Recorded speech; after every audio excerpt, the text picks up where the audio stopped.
Olá, meu nome é Suzana e eu estou aqui para apresentar o PCC de Neurociência Cognitiva da Estácio de Sá. Nesse PCC foi proposto que nós analisemos o que são as funções executivas do cérebro humano e depois de analisar, nós devemos relacioná-las ao aspecto educacional e também ao aspecto da formação do sujeito como pessoa. Para começarmos o trabalho, vamos entender o que são as funções executivas. Elas são habilidades responsáveis pelo controle dos nossos comportamentos.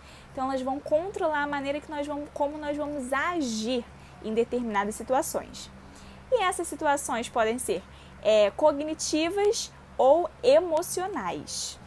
Então, por exemplo, se acordamos um certo dia para irmos trabalhar, nós olhamos pela janela e vemos como está o clima, se está calor, se está frio.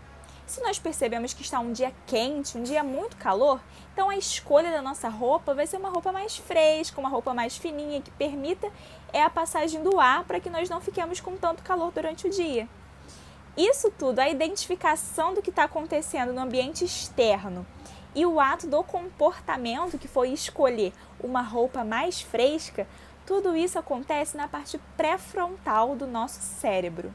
E o desenvolvimento dessa parte do nosso cérebro, chamada de pré-frontal, começa desde a nossa infância, mas só vai se consolidar de fato lá para os 25 anos de idade. Então, já no início da vida adulta, que nós vamos ter todas essas funções consolidadas, as funções executivas.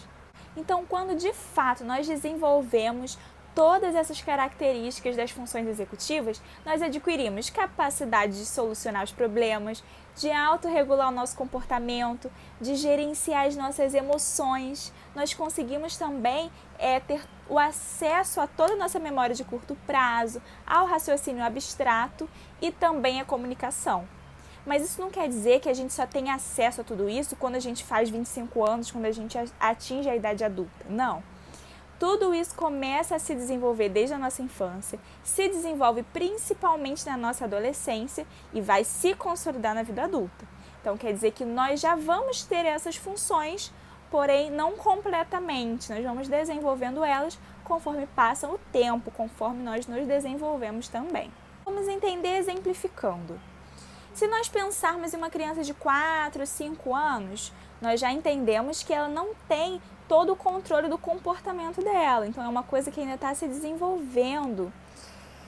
E a gente percebe que é muito comum as crianças fazerem birra nessa idade, não é? Então, uma criança se jogando no chão do supermercado, por exemplo, porque quer um produto que a mãe não pode comprar.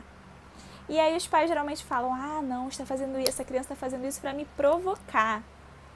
Mas nem sempre é isso. O que acontece? Na realidade, é que a criança ainda não tem a capacidade de regular o comportamento dela. Então, ela não sabe exatamente como ela tem que se comportar naquela determinada situação.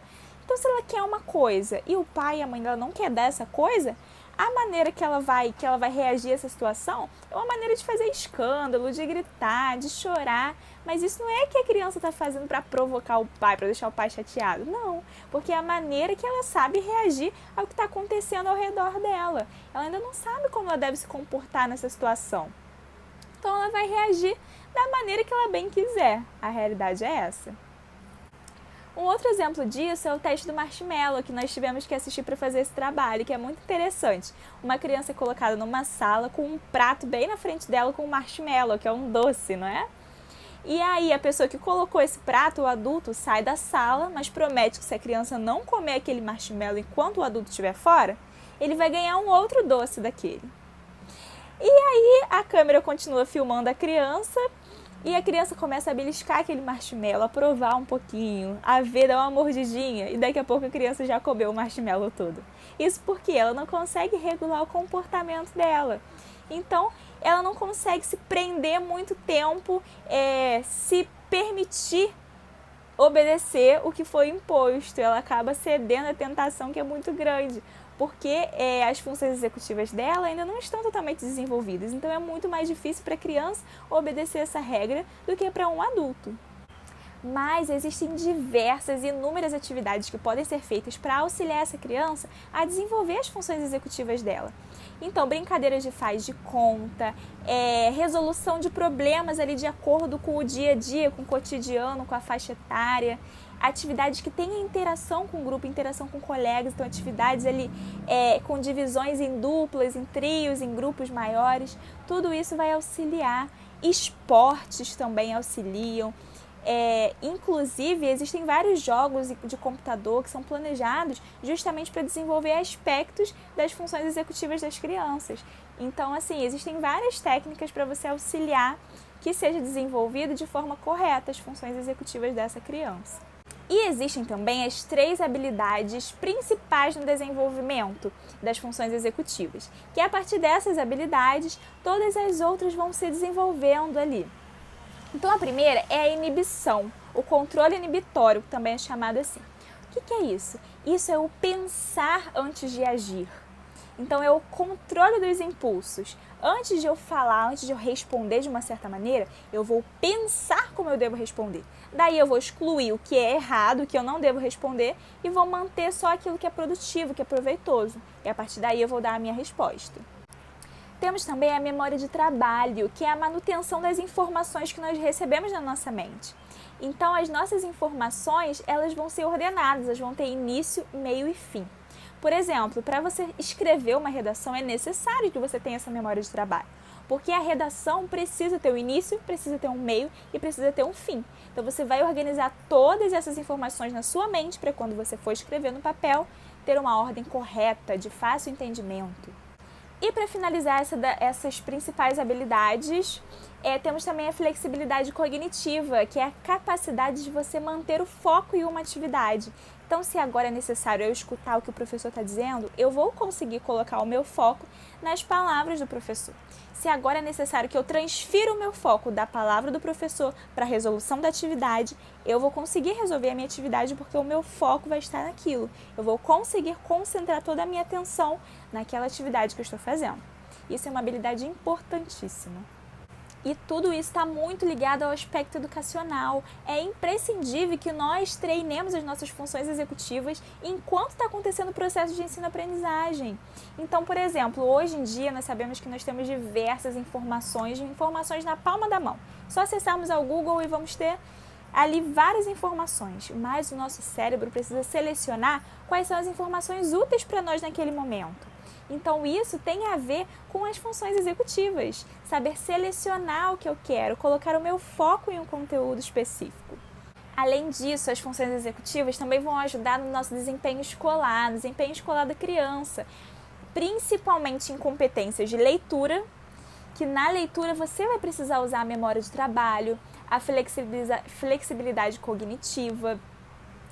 Também no ensino da matemática, você vai precisar solucionar problemas, você vai precisar do seu raciocínio abstrato. Então, inúmeras situações na educação são necessárias fazer o uso das funções executivas. Também na regulação do comportamento, porque a escola é um lugar que existem regras, que é necessário que haja o respeito para com o professor, o respeito para com os colegas. Então, quando eu consigo controlar o meu comportamento, eu consigo conviver bem na sala de aula, eu consigo aprender melhor. Isso também vai trazer a independência, a autoeficácia, a capacidade de gerenciar os conteúdos que estão sendo aprendidos e o foco no que está sendo aprendido. E relacionando também na formação do sujeito, é importantíssimo que as funções executivas estejam funcionando em perfeito estado. Por quê? O lugar que nós vivemos existem regras, existem leis, existem direitos, existem deveres. Para você ser um cidadão de fato, você precisa exercer seus direitos e deveres. Então, a função executiva vai nortear o seu comportamento para com esses direitos e para com esses deveres. Então, para você ser um cidadão, para você estar imerso em uma comunidade, em uma sociedade, é necessário que você saiba gerenciar suas emoções, as suas atitudes. Isso tanto para coisas que nós já estamos acostumados, quanto para ambientes novos. Quando você se imerge em um ambiente novo, é necessário que você entenda as regras daquele ambiente e que você se comporte de acordo com aquelas regras. Então, as funções executivas devem sim ser treinadas, devem sim ser trabalhadas nas crianças desde a infância, porque com o funcionamento adequado dessas funções cognitivas, nós formaremos estudantes melhores, estudantes que sabem como eles conseguem aprender, que sabem gerenciar os seus estudos, que sabem gerenciar as suas responsabilidades, que sabem tratar bem as pessoas, que sabem respeitar. E com estudantes com essa mentalidade, nós vamos formar cidadãos que realmente alcançaram o melhor que eles poderiam ser. Dessa maneira, não só a educação vai ser melhor, mas também a nossa sociedade, nosso ambiente de convívio. Então, eu achei que esse tema desse trabalho foi importantíssimo, tanto para a área educacional quanto para a área social. É necessário que nós saibamos, que nós tenhamos mais conhecimento para que nós possamos ensinar as crianças que estarão dentro das nossas salas de aula.